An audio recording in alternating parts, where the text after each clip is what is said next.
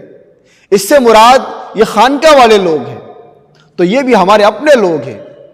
یاد رکھنا، دنیا کے اندر بہت ساری چیزیں ہیں، ہم دین کو سمجھتے ہیں کہ دین کے نام پر بہت ساری جماعتیں ہیں، کچھ بہت زیادہ مشہور ہیں، کچھ مشہور بالکل نہیں ہیں، لیکن کام سب کر رہے ہیں۔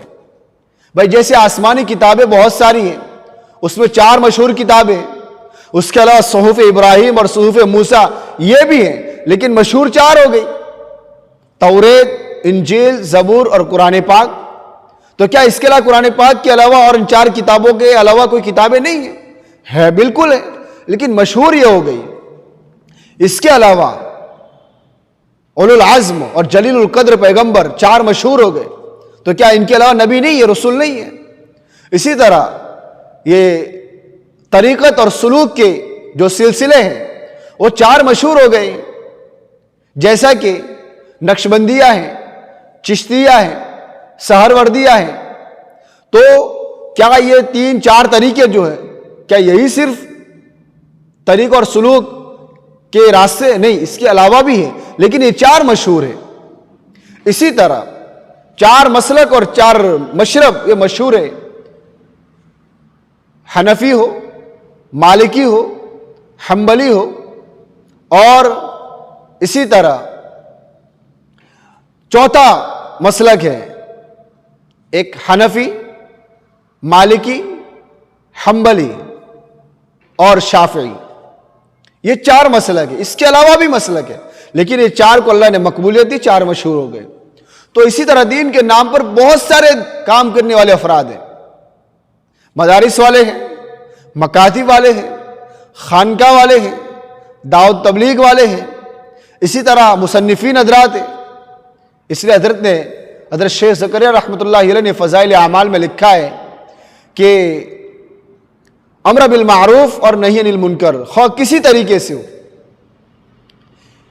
انبیاء جو ہے وہ معجزات کے ذریعے لوگوں کو دعوت دیتے تھے، اسی طرح مؤذنین اذان کے ذریعے، خطبہ بیانوں کے ذریعے، علماء دلائل سے،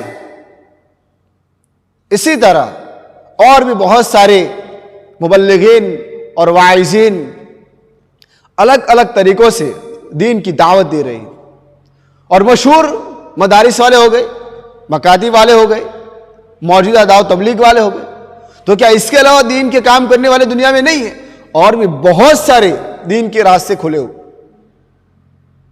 وہ تو ہم نے اپنے سوچ اور سمجھ کے مطابق کچھ خاص دائرے مقرر کر لیے ہیں، یا کچھ دین کے کاموں کو اپنے حساب سے متعین کر لیے ہیں۔ حالانکہ ہمیں علماء سے پوچھنا چاہیے، اس کے علاوہ بہت سارے دین کے کام ہیں، خط کے ذریعے دین پہنچانا، کتابوں کے ذریعے دین پہنچانا، اسی طرح سوشل میڈیا کے ذریعے دین کو پہنچانا، مائک کے ذریعے دین کو پہنچانا، یہ سب دین پہنچانے کے مادھیم اور طریقے ہیں، ہم کسی کا انکار نہیں کر سکتے۔ ہاں، جو بھی کام کر رہے ہیں ان کی بنیاد قرآن و سنت ہونی چاہیے۔ اگر قرآن و سنت سے وہ ہٹ گئے تو یاد رکھنا کام کے اندر ظلمت آ جائے گی۔ اچھا، یہ جتنے لوگ کام کر رہے ہیں وہ سب دین کا کام کر رہے ہیں، اور ان سب کو اجر اور ثواب اس وقت ملے گا جب وہ اپنے کام کے اندر للہیت لائیں گے، اخلاص لائیں گے۔ ترجیحات ضرور ہیں، جیسے فرض ہے، واجب ہے، سنت موقدہ ہے، سنن غیر موقدہ ہے، مستحب ہے۔ اس طرح جو درجہ بندی ہے کہ پہلے قرآن ہے، پھر حدیث ہے، پھر آثار صحابہ ہے، پھر اس کے نیچے سیرت ہے، پھر اسی کے نیچے تاریخ ہے، دھیرے دھیرے نیچے فقہ اور سیرت وغیرہ جو ترتیب ہے، یہ ترجیحات کہلاتی ہے۔ ہمیں اس کو سمجھنا ہے کہ ترجیحات ہے کیا، پہلے کس کو مقدم کرنا ہے۔ یہ جتنے بھی دین کے کام کرنے والے ہیں سب آپس میں ایک دوسرے کے رفیق ہے، فریق نہیں ہے۔ رفیق کے معنی دوست اور فریق کے معنی مخالفت کرنے والے۔ تو یہ سب آپس میں دوست ہے، ایک دوسرے کا تعاون کرے، ایک دوسرے کا ساتھ دے۔ ورنہ یاد رکھنا، ہم نے اپنی جماعت کو حق سمجھا اور سامنے والے کو نعوذ باللہ ثم نعوذ باللہ اگر ہم نے اس کو باطل پر سمجھا تو یاد رکھنا یہ ہماری گمراہی کی شروعات ہو گئی۔ ہم آپس میں لڑ پڑتے ہیں کہ بھائی ہمارے ساتھ مل کر جو کام کرے گا ہم اسی کو مانیں گے۔ یاد رکھنا اللہ نے کسی کے اوپر فرض نہیں کیا ہے۔ جو ائمہ امامت کرواتے کیا وہ دین کا کام نہیں کرتے؟ اور یہ بھی یاد رکھیں کہ ہم اہل سنت و جماعت اور بڑے صغیر کے اندر خاص طور پر عام آدمیوں کو سمجھانے کے لیے دعوت اور تبلیغ کا ایک سیدھا سادہ راستہ ہے۔ تو فضائل اعمال پڑھتے، کچھ لوگ منتخب احادیث پڑھتے، اس کے علاوہ کچھ لوگ اور بھی کوئی کتاب ہو جو مستند ہو صحیح ہو اس کو پڑھ سکتے ہیں۔ ہمیں آپس میں لڑنے کی ضرورت نہیں ہے، جھگڑا کرنے کی کوئی ضرورت نہیں ہے۔ سب ہمارے اپنے لوگ ہیں، سب دین کا کام کرنے والے ہیں، سب مخلص لوگ ہیں۔ آپ دیکھیے دارالعلوم دیوبند کی بنیاد 1866 میں رکھی گئی، اسی طرح موجودہ دعوت تبلیغ کی بنیاد 1919 اور باقاعدہ 1926 میں رکھی گئی۔ تو طریقہ اختیار کیا گیا ہے۔ دین کی محنت پہلے سے چلی آ رہی تھی۔ یاد رکھنا دین کا کام کبھی بہت بڑھ گیا ہے، کبھی بہت کم ہو گیا ہے، کبھی بالکل درمیانی چلا ہے، اور کبھی ہر جگہ دین ہی کا چرچا تھا۔ دین کا کام کبھی بھی نہیں رکا ہے، ہاں اس کا طریقہ بدلا ہے، کام کرنے کا سلیقہ بدلا ہے۔ تو موجودہ دعوت تبلیغ جو ہے وہ بھی ایک طریقہ ہے، وہ بھی نبوت کے کاموں میں سے ایک کام ہے، سارے کام نہیں ہے۔ اس لیے دعوت کے ساتھ ایک جملہ کہتے ہیں، بہت پیارا جملہ کہتے ہیں کہ یہ 6 نمبر مکمل دین تو نہیں ہے، لیکن اس پر محنت کرنے سے، اس کو یاد کرنے سے اور اس کو عملی جامہ پہنانے سے مکمل دین پر چلنے کے لیے آدمی کے لیے آسانی ہو جاتی۔ تو دعوت تبلیغ کی یہ ترتیب یہ 100 سالہ ترتیب ہے۔ تو ہمیں چاہیے کہ ہمیں اس ورثے کی حفاظت کریں، اور ہمارے اکابر ثلاثہ نے اس کو جس نہج سے حضرت مولانا صاحب رحمۃ اللہ علیہ، حضرت مولانا انعام الحسن صاحب رحمۃ اللہ علیہ اور حضرت مولانا یوسف صاحب رحمۃ اللہ علیہ، انہوں نے جس نہج سے اس کو چلایا ہے ہم بھی اس کو اسی ترتیب پر باقی رکھیں گے۔ اسی طرح مدارس کا ایک نظام ہے جس کو حضرت مولانا قاسم نانوتوی رحمۃ اللہ علیہ، حضرت مولانا رشید احمد گنگوئی رحمۃ اللہ علیہ اور اسی طرح بے شمار علماء دیوبند نے جس ترتیب اور نہج پر اس کو شروع کیا تھا اس پر ہم اس کو باقی رکھیں۔ بنیاد قرآن اور سنت رہے گی۔ جس آدمی کی بات قرآن اور سنت سے ہٹ گئی یاد رکھنا وہ تنزلی کا شکار ہو جائے گا، وہ گمراہی کا شکار ہو جائے گا۔ تو سب ہمارے اپنے ہیں، کام کرنے والے ایک دوسرے کا ساتھ دے، تعاون کرے کہ نہیں وہ ہمارا آدمی ہے، اور ہر فیلڈ میں ہمارا اپنا آدمی ہونا چاہیے۔ جس فیلڈ سے مسلمانوں نے اپنے آدمی کو نکال لیا ہے، جو میدان مسلمانوں نے خالی کر دیا ہے، وہاں پر غیروں کا قبضہ ہے، چاہے سیاست کا میدان ہو یا کوئی اور میدان ہو، جہاں سے مسلمان ہٹے ہیں اس پر باطل کا غیروں کا قبضہ ہے۔ اس لیے آپ دیکھیں حضور اکرم صلی اللہ علیہ وسلم جہاں امام ہیں وہاں حضور اکرم صلی اللہ علیہ وسلم کمانڈر ان چیف بن کے 27 جنگوں میں جاتے ہیں۔ حضور اکرم صلی اللہ علیہ وسلم صحابہ کو روانہ فرماتے ہیں۔ حضور اکرم صلی اللہ علیہ وسلم جہاں بادشاہ ہیں، فتح مکہ کے موقع پر حضور فاتحہ نشان کے ساتھ مکہ میں داخل ہوئے اور سورہ فتح کی آیتیں پڑھتے ہوئے روتے ہوئے داخل ہوئے۔ حضور نے خود حکومت سنبھالی ہے، حضور نے لشکر تیار کی ہے۔ کیا ابوبکر صدیق رضی اللہ تعالیٰ عنہ نے خلافت نہیں کی؟ کیا ان لوگوں نے حکومت نہیں کی؟ حضرت عمر فاروق رضی اللہ تعالیٰ عنہ نے یہ ڈاک کا نظام، یہ سینچائی کا نظام، یہ نہروں کا نظام، یہ ایک جگہ سے دوسرے کا پیغام پہنچانے کا نظام، یہ جنگلوں کا نظام، کیا عمر فاروق رضی اللہ تعالیٰ عنہ نے نہیں کیا تھا؟ یہ سب کے سب ہمارے اپنے کام تھے۔ جب خلفائے راشدین نے، صحابہ کرام نے حضرت معاذ بن جبل کو کیا یمن کا گورنر نہیں بنایا تھا؟ حضرت علی کو یمن کا گورنر نہیں بنایا تھا؟ اسی طرح قاسیہ فتح کرنے کے لیے، اسی طرح سعد بن ابی وقاص، اسی طرح حضرت بہت سارے ایسے صحابہ ہیں کن کن کے نام لیے جائے، سب نے دین کا کام کیا ہے اور سب نے بہت اچھی طریقے سے پوری امانت داری کے ساتھ کام کیا ہے، اور ہر میدان میں وہ آگے رہتے تھے۔ نماز ہو، تلاوت ہو، اسی طرح شعر و شاعری ہو، ہر ایک کے اندر یہ لوگ آگے رہتے تھے۔ آج ہم کمزور پڑ گئے، ہمارے قوا کمزور ہو چکے ہیں، اس لیے اللہ جل شانہ نے پر رحم فرمایا ہم الگ الگ جماعتوں میں رہ کر الگ الگ طریقے سے کام کر سکتے ہیں۔ ماشاءاللہ ہمارے یہاں گودھرا کے اندر بہت ساری جماعتیں کام کریں دین کے نام پر، مدارس کے اندر مکتب میں پڑھانے والے علماء کرام ہیں، اسی طرح دو دارالعلوم ہیں، دارالعلوم بناکپور ہے، دارالعلوم ابوبکر صدیق ہے. اسی طرح ہمارے یہاں اصلاحی پہلو سے دیکھا جائے تو دارالصلح والخیر ہے. اسی طرح مسلمانوں کی ایک مضبوط جماعت تنظیم المسلمین علماء کرام گودرا ہے. یہ لوگ جہاں جمعہ کو پرچہ لوگوں کے سامنے پیش کرتے ہیں، جو بھی نیا مسئلہ، جو بھی کوئی ایسی امتحان اور آزمائش کی گھڑی آتی ہے، یہ علماء کرام ان کی رہبری فرماتے ہیں. اور تنظیم المسلمین علماء کرام گودرا یہ صرف پرچوں کی طرح دین کی دعوت نہیں دیتے، دین کی محنت نہیں کرتے، اس کے علاوہ بھی بہت ساری محنتیں کرتے ہیں. وہ تو ہمارے سامنے آتا نہیں ہے، اس لیے ہم اس کو تسلیم کرنے کو تیار نہیں. تنظیم المسلمین علماء کرام کا ایک کام تو یہ ہے کہ وہ پرچوں کے ذریعے لوگوں کے سامنے حق اور باطل کو پیش کرتے ہیں. نمبر 2، اسی پرچوں کے اندر وہ ہمیں کیا کرنا ہے کیا نہیں کرنا ہے یہ پیش کرتے ہیں. اسی طرح جہاں شادی بیاہ کا موقع ہوتا ہے، 2 ہفتے پہلے، 20 دن پہلے، 1 مہینہ پہلے ان کے گھر جا کر جس کے یہاں نکاح ہوتا ہے، دونوں طرف جانبین کی، وہاں جا کر سمجھایا جاتا ہے کہ سنت کے مطابق اس طرح نکاح کیا جائے. یہ تنظیم المسلمین علماء کرام اور اسی طرح کچھ ہمارے دعوت کے ساتھی مل کر یہ کام انجام دیتے ہیں. اسی طرح جہاں پر گناہ کے کام ہوتے ہیں، سٹے کھیلے جاتے ہیں، قمار بازی ہوتی ہے، یا شراب کی بوتلیں یا دوائی کے نام پر جو نشہ کرتے ہیں، ان کو باقاعدہ سمجھانے کے لیے جاتے ہیں. اسی طرح اگر پولیس آفیسر سے ملنے کی نوبت آ جائے، جج اور وکلاء سے ملنے کی نوبت آ جائے تو لوگ وہاں بھی میٹنگ کرتے ہیں. اسی طرح کوئی مسئلہ پیش آ جاتا ہے تو وہ الگ الگ کمیٹیوں سے، الگ الگ لوگوں سے، شورا وغیرہ سے یہ مل کر کام کرتے ہیں. اس کے علاوہ بھی بہت سارے کام ہیں. تو تنظیم المسلمین علماء کرام گودرا یہ ایک مضبوط جماعت ہے، اللہ اس سے کام لے رہا ہے. اب ہم کیا کرتے ہیں کہ ہر آدمی کے اندر، ہر جماعت میں کچھ نہ کچھ کمزوریاں ضرور رہتی ہیں. وہ تو انبیاء معصوم عن الخطا ہے اور صحابہ محفوظ عن الخطا ہے. ہم تو نہ معصوم عن الخطا ہے نہ محفوظ عن الخطا ہے.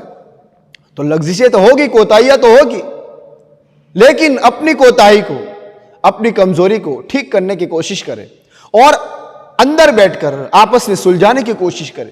ہم لوگ اچھالتے ہیں، مسئلے کو اچھالتے ہیں اور اس کو بہت بڑا ایشو بناتے ہیں.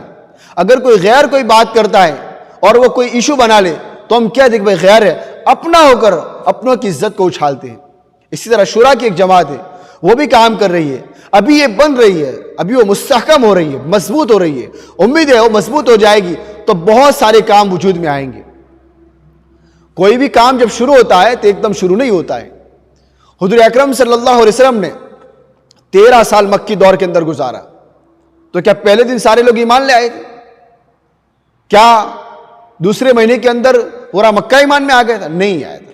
آپ مدنی دور میں جائیے، حضور اکرم صلی اللہ علیہ وسلم نے مضبوط محنت کر کے وہاں کانسٹیٹیوشن تیار کیا، قانون تیار کیا، دستور تیار کیا اور ایسی جماعت بنائی کہ پھر انہوں نے پوری دنیا کے اندر تہلکہ مچا دیا، انقلاب برپا کر دیا.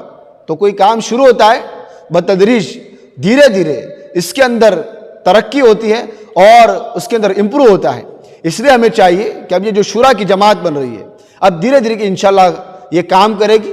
کام کرنے والے افراد سے گزارش ہے اخلاص کے ساتھ، محبت کے ساتھ جو بھی رائے آئے ایک دوسرے کی رائے کا احترام کرے، کسی کے سامنے بس زبانی نہ کرے.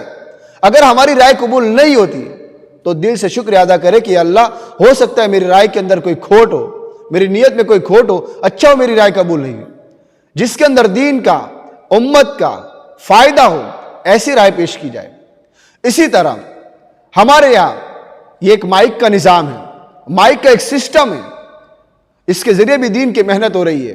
جن جن گھروں کے اندر میں جانتا ہوں میری یہ بات ہر ایک کو ہضم نہیں ہوگی، لیکن جو حق ہے وہ حق ہے، جو سچ ہے وہ سچ ہے، چاہے مانے یا نہ مانے، جو حق ہے اس کو ماننا ہی پڑے گا. ہو سکتا ہے آپ کا اختلاف انفرادی طور پر ہو، شخصی طور پر ہو، ذاتی ہو، وہ اپنی جگہ ہے، لیکن جو چیز حق ہے اس کو ماننا ہی چاہیے. تو جو مائک کا ایک سسٹم ہے، ایک نظام ہے، جن گھروں کے اندر مائک ہے، کارگزاری یہاں تک پہنچی ہے کہ وہاں ٹی وی نہیں ہے.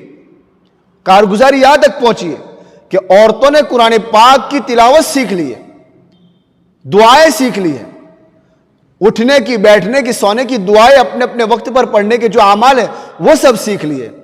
تو مائک کا جو ایک نظام, جو سسٹم ہے, اچھا آپ اس میں یہ کہیں گے کہ بھئی یہ مائک کا نظام تو ہے لیکن پیسہ لیتے ہیں, تو سیدھی سی بات, اتنا بڑا سسٹم, اتنا بڑا نظام ہے, ہم مسلمانوں کو تو بس مفت میں چاہیے. جیسے کہ آپ کو اچھی طرح معلوم ہے, ایک صاحب کو کسی نے دیکھا کہ بڑی گاڑی ہے, 4 ویلر گاڑی, نئی گاڑی ہے, اور نئے کپڑے پہنے ہوئے, چشمہ لگا کر, نئے بوٹ سوٹ کے اندر پہن کر وہ ایک اناج کی دکان کے اوپر جاتا ہے, جس کو آج کل ہم کریانہ بولتے ہیں, جس کو آج کل ہم کمپنی بولتے ہیں, جہاں سرکاری اناج آتا ہے اور وہ غریبوں کے اندر تقسیم ہوتا ہے. تو وہاں وہ کارڈ لے کر پہنچتا ہے, اپنے دستاویزات لے کر پہنچتا ہے. تو کسی نے ان سے کہا کہ آپ بھی یہاں پر آئے, تو اتنا بڑا مالدار اور اتنا بڑا رئیس آدمی, لیکن وہ بھی کہاں کھڑا ہے؟ غریبوں کی صف میں کھڑا ہے. ہم لوگوں کو مفت چاہیے. دین کے نام پر خرچ کرنے میں ہم لوگ کوتاہی کرتے ہیں, ہم لوگ بخیلی کرتے ہیں. تو ایک سسٹم, ایک نظام ہے, تو اس کے اخراجات ہوتے ہیں, اس کے اندر مینٹیننس آتا ہے. تو 50 روپے, 100 روپے, اور وہ بھی اپنی خوشی سے دینا ہے, کسی پر کوئی زبردستی نہیں. تو یہ بھی ایک نظام ہے, اس کو قبول کیا جائے. اور مخالفت ہم لوگ پہلے کرتے ہیں, ہمارے اپنے لوگ کرتے ہیں, یہ غلط بات ہے. اس کے ذریعے دین پہنچ رہا ہے. اور یاد رکھنا, پھر کہتا ہوں, دین پہنچانے کا کوئی ایک طریقہ نہیں ہے. اسی طرح ہمارے یہاں دعوت و تبلیغ کا ایک منظم نظام ہے. الحمدللہ علماء کی نگرانی میں یہ کام ہو رہا ہے. اور دعوت و تبلیغ کے اندر بھی میں بطور خاص ہمارے یہاں کے لوگوں کو ضرور کہوں گا کہ جو عام آدمی ہیں, جن کا کوئی مشغلہ نہیں ہے, وہ اس دعوت کے اندر جڑے. 3 دن لگائے, چلہ لگائے, 4 مہینہ لگائے, اور اللہ کے لیے لگائے, اللہ کو راضی کرنے کے لیے, دین سیکھنے کے لیے لگائے. ہم کیا کرتے ہیں؟ اللہ کے لیے وقت نہیں لگاتے. کچھ لوگ ایسے بھی ہیں جو اس کام کو کرتے ہیں کس لیے؟ اپنی بڑائی کے لیے. کچھ لوگ جماعت میں جاتے ہیں, بیوی سے پریشان ہو کر بھاگ جاتے. کچھ لوگ اس لیے بھاگ جاتے بہت زیادہ قرضہ ہو گیا ہے. کچھ لوگ اس لیے بھاگ جاتے ہیں کہ پریشان ہو گئے. تو ایسا نہیں ہونا چاہیے. آپ اللہ کے راستے میں جائیے, یہ نیت کریے کہ میں اللہ کے لیے جا رہا ہوں, میرا اللہ میرا کام بنا دے گا. یہ نیت کرے, ٹھیک کرے اپنی نیت, اور پھر اپنے مقامی اعمال کے اندر جڑے. اور مرکز کے جو دن آتے ہیں, بدھ کے دن, جمعرات کے دن, وہاں شرکت کرے. چونکہ مرکز سے ہم جڑے رہیں گے تو جو باتیں مرکز سے آئے گی وہ باتیں ہم لوگوں تک پہنچائیں گے. پیوستہ شجر سے امید بہار ہوگی. تو جو باتیں مرکز سے آئے گی ہم اپنے اپنے مقام پر, اپنی اپنی مسجدوں کے اندر وہی باتیں چلائیں گے. اور مسجدوں کے اندر جو مسجد اور جماعت ہے اس کا اور امام کا تعلق ہونا چاہیے, گہرا تعلق ہونا چاہیے. اگر یہ دونوں مل کر کام کریں گے تو محلے کے اندر جو بگاڑ, جو معاشرہ خراب ہونے جا رہا ہے, یا کوئی ایسے عناصر آ گئے ہیں جس کی وجہ سے معاشرہ تباہ اور برباد ہو سکتا ہے, یہ دونوں مل کر کام کریں گے تو کام ہوگا. یاد رکھنا, صرف نکالنا مقصود نہیں ہے. آدمی دین سیکھنے کے لیے, اپنی اصلاح کے لیے, اور پھر جب جماعت میں جائے تو ہماری اپنی جماعت مثالی جماعت ہونی چاہیے. سمجھو جماعت میں گئے, 3 دن 4 مہینہ چلا لگا کر واپس آئے. اب یہ دیکھیں کہ کیا جماعت سے پہلے, جماعت میں نکلنے سے پہلے اگر وہ آدمی جھوٹ بولتا تھا, سچ بولنے لگ گیا, اسی طرح سنت کے مطابق داڑھی رکھ لی, اسی طرح سنت کے مطابق لباس رکھ لیا, سنت کے مطابق بال رکھ لیے, تو سمجھو کہ اس کا جانا یہ اللہ نے قبول کر لیا. یہ مقصد ہے. اور ہمارا ہر آدمی, جماعت کا ہر ساتھی اتنا تیار ہو جائے کہ اگر کبھی امام صاحب نہ ہو تو نماز ہی پڑھا سکے, اپنے باپ کا جنازہ پڑھا سکے. قرآن پاک 10 سورتوں سے زیادہ آگے بڑھے اور امپروو کرے اور ترقی کرے. اس لیے یہ ہمارے جو دعوت کے ساتھی ہیں, جو ہمارے مبلغ حضرات ہیں, یہ بھی دین کا کام کرتے ہیں. کل ملا کے نتیجہ یہ نکلا کہ سب مل کر دین کے کام کر رہے ہیں. اب یہ تو حال ہے ہمارے بر صغیر کے اندر, ہندوستان کے اندر. باہر کے ملکوں کے اندر خطبہ بیانوں کے ذریعے دین پہنچا رہے ہیں. اسی طرح انگلینڈ کے اندر ہو, برطانیہ کے اندر ہو, فرانس اور جرمنی کے اندر ہو, وہاں پر علماء اور عام دعات کیا کرتے ہیں؟ اسٹول لگاتے ہیں, کتابیں رکھتے ہیں. اور وہاں پر یہ آزادی, جس طرح ہمارا ملک جمہوری ملک ہے تو سب کو آزادی ہے کہ ہر آدمی اپنے دین کی, اپنے مذہب کی, اپنے دھرم کی پرچار کے لیے وہ آگے بڑھ سکتا ہے. اور اس کی اجازت بھی کانسٹیٹیوشن نے دی ہے. قانون اور دستور نے دی ہے، لیکن کسی کو زبردستی دین میں اور مذہب کے اندر داخل نہیں کر سکتا، کسی کو زبردستی گھر واپسی نہیں کرا سکتا۔ اسی طرح وہاں پر بھی یہ کتابیں تقسیم کرتے ہیں، جس کو اچھا لگتا ہے وہ اسلام قبول کرتے ہیں۔ اسی طرح عیسائی بھی اپنی اسٹول لگاتے ہیں، وہ بائبل ہے، انجیل ہے، اور بھی بہت ساری جو کتابیں ان کی وہ تقسیم کرتے ہیں۔ تو مسلمان وہ کتابیں بھی پڑھتے ہیں اور عیسائی یہ کتابیں پڑھتے ہیں۔ وہاں پر جو مسلم خواتین ہیں وہ حجاب میں، پردے میں رہ کر، وہاں کی جو عیسائی یہودی عورتیں ہیں، لڑکیاں ہیں، ان کو حجاب پہناتی ہے، اسکارف پہناتی ہے، ان کو عبایا پہناتی ہے، اور ان کو بتاتے کہ دیکھیے آپ آئینے میں اپنا چہرہ دیکھیے۔ آپ جب حجاب پہنے ہوئے نہیں تھے اس وقت کا آپ کا ماحول دیکھیے، اور ابھی آپ نے اپنا روپ دھارا اختیار کیا ہے، دونوں میں زمین آسمان کا فرق ہے۔ تو صرف حجاب پہنانے سے اور اسلام کی یہ خوبصورت ادائیں دیکھنے سے بہت سارے لوگ اسلام میں داخل ہو رہے ہیں۔ اس لیے یہ تازہ خبریں، لیٹسٹ خبریں ہم تک پہنچی ہے کہ یورپ کے اندر اسلام بہت تیزی سے پھیل رہا ہے، اس لیے یہ بھی دین کے کام کر رہے ہیں۔ کہنے کا منشا یہ ہے کہ دین کے پہنچانے کے لیے، دین کا کام کرنے کے لیے کوئی ایک طریقہ شریعت کے اندر فکس نہیں ہے، کوئی ایک خاص طریقہ نہیں ہے۔ جس ساتھی کو، جن صاحب کو، جس جماعت کے ساتھ لگاؤ ہو اس سے مل کر کام کرے۔ اگر علماء ہیں مدارس کے اندر پڑھائے، امامت کرائے، دیہاتوں میں پڑھا رہے ہیں الحمدللہ۔ اسی طرح جو عام آدمی ہے وہ دعوت تبلیغ میں لگ جائے، کچھ ہمارے علماء دعوت تبلیغ کے اندر بھی ہے۔ کون کہتا ہے کہ علماء کام نہیں کرتے؟ ہر آدمی کام کرتا ہے۔ ہاں، آپ کو آپ کے کام کا فائدہ، آپ کو ثواب اور نیکیاں اس وقت ملے گی آپ کا اخلاص کتنا ہے۔ آج کے زمانے میں ہم کام بہت کم کرتے ہیں، غیبت اللہ کے گھر میں بیٹھ کر زیادہ کرتے ہیں۔ وہ نہیں کرتا، یہ نہیں کرتا، اس نے یہ کر دیا، وہ ہمارے ساتھ نہیں ہے۔ میں پھر کہتا ہوں کہ جس کو جس جماعت سے محبت ہو، جس جماعت سے تعلق ہو، جس جماعت سے انسیت ہو، اس جماعت میں رہ کر دوسری جماعتوں کا اکرام کرے، دوسری جماعتوں کا احترام کرے، دوسری جماعتوں کا اپنا سمجھے، حق سمجھے، تب جا کر کام ہوگا۔ اور اللہ کے حکم وَاعْتَصِمُوا بِحَبْلِ اللَّهِ جَمِيعًا وَلَا تَفَرَّقُوا، اللہ کی رسی کو مضبوطی سے تھام لو، تفرقہ بازی نہ کرو۔ آپ جانتے کہ جو رسی ہوتی ہے وہ کئی دھاگوں کو ملا کر بنائی جاتی ہے، ایک دھاگے سے پورا رسہ نہیں بنتا۔ اسی طرح کئی جماعتیں، کئی تنظیمیں مل کر دین کو مکمل طریقے سے کسی نہ کسی درجے میں لوگوں تک پہنچاتے ہیں۔ تو یہ ہمارے دین کے کام کرنے والے افراد ہیں، ہر ایک کی قدر کی جائے۔ جو مدارس میں ہیں وہ خانقاہ والوں کی، جو خانقاہ والے ہیں وہ مدارس والوں کی، یہ دونوں مل کر دعوت تبلیغ والے کی، یہ تینوں مل کر جو دین کے اور کام کرنے والے افراد ہیں ان کے دل سے شکریہ ادا کرے، ان کے لیے دعائے خیر کرے، راتوں میں اٹھ کر ان کے دعا کرے کہ جو کام ہم سے نہیں ہو رہا تھا اللہ آپ سے لے رہا ہے، آپ ہمارے لیے دعا کر دیجئے۔ اور ہر آدمی اپنے آپ کو چھوٹا سمجھے، ہر آدمی یاد رکھے، جھگڑا جو شروع ہوتا ہے آدمی کے اندر کبر آتا ہے۔ اس لیے حضرت علامہ یوسف بن نوری ٹاؤن رحمۃ اللہ علیہ نے ایک مضمون لکھا ہے، اس کے اندر بہت ساری حضرت نے باتیں لکھی ہے، مختصر طور پر بتا دیتا ہوں۔ حضرت نے لکھا ہے کہ آدمی کے اندر کبر آتا ہے علم کی لائن سے، جماعت بندی کے لائن سے، شخصیت پرستی کی لائن سے۔ آدمی کے اندر خمار اور طغیانی اور اسی طرح ہٹ درمی آتی ہے پیسوں کی وجہ سے، شہرت کی وجہ سے، اور خاندانی اور قبائلی جو آدمی کے اندر جنون سوار ہوتا ہے اس کی وجہ سے آتا ہے۔ تو آدمی کو چاہیے کہ چاہے وہ عالم ہو، حافظ ہو، داعی ہو، آج کے زمانے میں حضرت تھانی رحمۃ اللہ علیہ نے اپنے زمانے میں کہا تھا کہ آج کے زمانے میں، اس وقت کہا تھا کہ آج کے زمانے میں بیعت ہونے کو فرض عین قرار دیتا ہوں۔ تو طبیعت کے اندر سلامتی نہیں رہی ہے، نیتیں بدل جاتی ہیں، پلٹ جاتی ہیں، سب ہمارے اپنے لوگ ہیں۔ اس لیے ہم مدارس میں جب پڑھتے ہیں 8 سال 9 سال تو ہمیں اپنے اساتذہ کہتے ہیں کہ آپ کو جس شیخ سے، شیخ کامل سے انسیت ہو، ان سے ضرور بیعت ہو جائے۔ تو بیعت ہونے سے کیا ہوتا ہے؟ آدمی اپنے آپ کو چھوٹا سمجھتا ہے، سامنے والے کو اپنے سے اچھا سمجھتا ہے۔ آج کے زمانے میں کیا ہو گیا ہے؟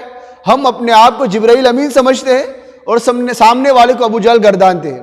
یہ صحیح بات نہیں ہے، یہ کبر ہے، یہ تکبر ہے، یہ عناد ہے، یہ گھمنڈ ہے۔ اس لیے ہمیں چاہیے کہ ہم اپنے آپ کو کمتر سمجھیں، اپنے آپ کو گنہگار سمجھیں، سامنے والے کو اچھا سمجھیں اور کام کرتے رہیں۔ کسی کے کہنے میں آ کر کوئی آپ کے پیچھے پڑ جائے، آپ حق کام کریں گے، لوگ آپ کے پیچھے پڑیں گے۔ حق بات پہنچانے میں نبی اکرم صلی اللہ علیہ وسلم، انبیاء کرام کی جماعت اور صحابہ کی جماعت سے بڑھ کر کوئی جماعت نہیں آئی ہے۔ ان کو لوگوں نے نہیں چھوڑا، ان کو ٹارچر کیا گیا۔ تو ہم اگر دین کا کام کریں گے اور صحیح کام کریں گے تو کیا ہم کو بخش دیا جائے گا؟ ہم کو چھوڑ دیا جائے گا؟ کبھی نہیں۔ آپ کام کریے، اللہ کے لیے کام کریے، کسی جماعت کی پروموٹ کے لیے نہیں، کسی جماعت کی واہ واہ کے لیے نہیں، شہرت کے لیے نہیں، اپنی جماعت میں رہتے ہوئے اللہ کو حاضر ناظر سمجھ کر اللہ کی محبت، اخلاص کے ساتھ، محبت کے ساتھ، للہیت کے ساتھ کام کریں۔ اور جتنی جماعتیں کام کر رہی ہیں سب ہمارے اپنے لوگ ہیں۔ یہ مدارس والے ہمارے اپنے ہیں، یہ خانقاہ والے ہمارے اپنے ہیں، یہ مکاتب والے یہ ہمارے اپنے ہیں، یہ دیہات میں پڑھانے والے علماء کرام یہ ہمارے اپنے ہیں، یہ گاؤں گاؤں، قریہ قریہ، محلہ محلہ گشت کرنے والے، جماعت میں نکلنے والے، یہ سب ہمارے اپنے لوگ ہیں۔ یہ ملک اور بیرون ملک کام کرنے والے افراد یہ ہمارے اپنے لوگ ہیں۔ یہ مرکز میں بیٹھ کر علماء کرام جو کام کر رہے ہیں وہ ہمارے اپنے لوگ ہیں۔ یہ دارالافتاء کے اندر بیٹھ کر کام کرنے والے مفتیان کرام یہ ہمارے اپنے لوگ ہیں۔ یہ مصنفین اور مؤلفین حضرات جو کتابیں لکھ کر دین پہنچاتے ہیں اور اسلام کو مضبوط کرتے ہیں، نشر و اشاعت کرتے ہیں، یہ ہمارے اپنے لوگ ہیں۔ میں کن کن کا نام گناؤں؟ سب کے سب دین کا کام کر رہے ہیں۔ بس ضرورت اس بات کی ہے کہ ہم محبت سے کام کریں، اتحاد اتفاق سے کام کریں، الفت اور محبت سے کام کریں، ایک دوسرے کی شخصیت کو، صلاحیت کو قبول کریں۔ سمجھو کوئی آدمی دعوت تبلیغ کے اندر جڑا ہوا ہے تو خانقاہ کے جو عالم ہیں ہم اس کو سرائیں، اس کی شخصیت کو قبول کریں۔ ایسا کبھی نہ دیکھیں، یہ چشمہ کبھی نہ لگائے کہ نہیں یہ آدمی دعوت تبلیغ میں جڑا ہوا نہیں ہے۔ بھئی ہر آدمی دعوت تبلیغ کا کام کر رہا ہے، عملی طور پر کوئی زیادہ کر رہا ہے، کوئی کم کر رہا ہے، لیکن یاد رکھنا کسی کی تائید بھی بہت بڑی بات ہوتی ہے۔ اس لیے ہمیں چاہیے کہ سب ہمارے اپنے لوگ ہیں، کوئی بھی آدمی ہمارا ضائع نہ ہو جائے اس کی ہمیں فکر ہونی چاہیے۔ ہماری وجہ سے کوئی آدمی دین سے، دعوت سے، تبلیغ سے یا مدرسے سے، مسجد سے دور ہو گیا تو یاد رکھنا اس کا خسارہ، اس کا نقصان ہمیں بھگتنا پڑے گا، اور کل قیامت کے دن اس کے بارے میں ہم سے پوچھا جائے گا۔ اس لیے ہمیں چاہیے کہ دعوت تبلیغ کے اندر ایک بہت بڑا ایک نمبر ہے اکرام مسلم۔ اگر اس کو بھی ہم مسلمان، صرف جماعت کے ساتھ ہی نہیں، تمام مسلمان اس کو اپنا لیں، چاہے جماعت سے جڑے ہوئے ہو یا نہ جڑے ہوئے۔ اکرام مسلم صرف بولنا نہیں ہے، اس کو عملی طور پر اپنی زندگی میں لائیں، پھر دیکھیے آپس میں کیسی محبت ہوتی ہے۔ ہم ایک دوسرے کو سلام کرنے کو تیار نہیں تو یہ اچھی بات نہیں ہے۔ یہ آدمی کو آپس میں لڑا دیتی ہے، آپس میں نفرتیں پیدا کرتی ہے، دلوں کے اندر کھوٹ پیدا کرتی ہے۔ ہم اچھے لوگ ہیں، ایمان والے ہیں اور اللہ والے لوگ کہلاتے ہیں۔ کچھ اونچ نیچ ہو جاتی ہے، کچھ خرابی تو ہوتی ہے، اس کی اصلاحی کے لیے محنت کرنے۔ اگر تمام ہی لوگ سدھر جائیں گے، تمام ہی لوگ فرشتہ صفت بن جائیں گے تو پھر محنت کون کرے گا؟ اس لیے ہمیں چاہیے کہ محنت اللہ کے لیے کرتے رہے، مرتے دم تک کرتے رہے اور سیکھ کر کریں۔ جو بھی بات بتائے قرآن اور حدیث کی سیکھ کر بتائے، الل ٹپ نہ بتائے، قرآن سے بتائے، حدیث سے بتائے۔ اور اگر کوئی بات ایسی ہو شک و شبہ والی ہو جس میں آپ کو نہ پتا ہو کہ قرآن سے حدیث سے ہو تو آپ کہہ سکتے ہیں کہ علماء سے سنا ہے، کتابوں میں ہم نے پڑھا ہے، اس طرح بات کر سکتے ہیں۔ لیکن آپ کو پتا ہے کہ یہ حدیث ہے یا نہیں، پکا نہیں ہے، تو پھر نبی کا نام نہ لیا جائے۔ اگر آپ نے نبی کا نام لیا اور وہ بات نہیں، حدیث نہیں ہے، تو گویا کہ آپ نے نبی پر تہمت لگائی۔ من کذب علی متعمدا فلیتبوأ مقعدہ من النار، کہ جو مجھ پر جان بوجھ کر جھوٹ بولے گا، جھوٹ باندھے گا، اس کا ٹھکانہ جہنم۔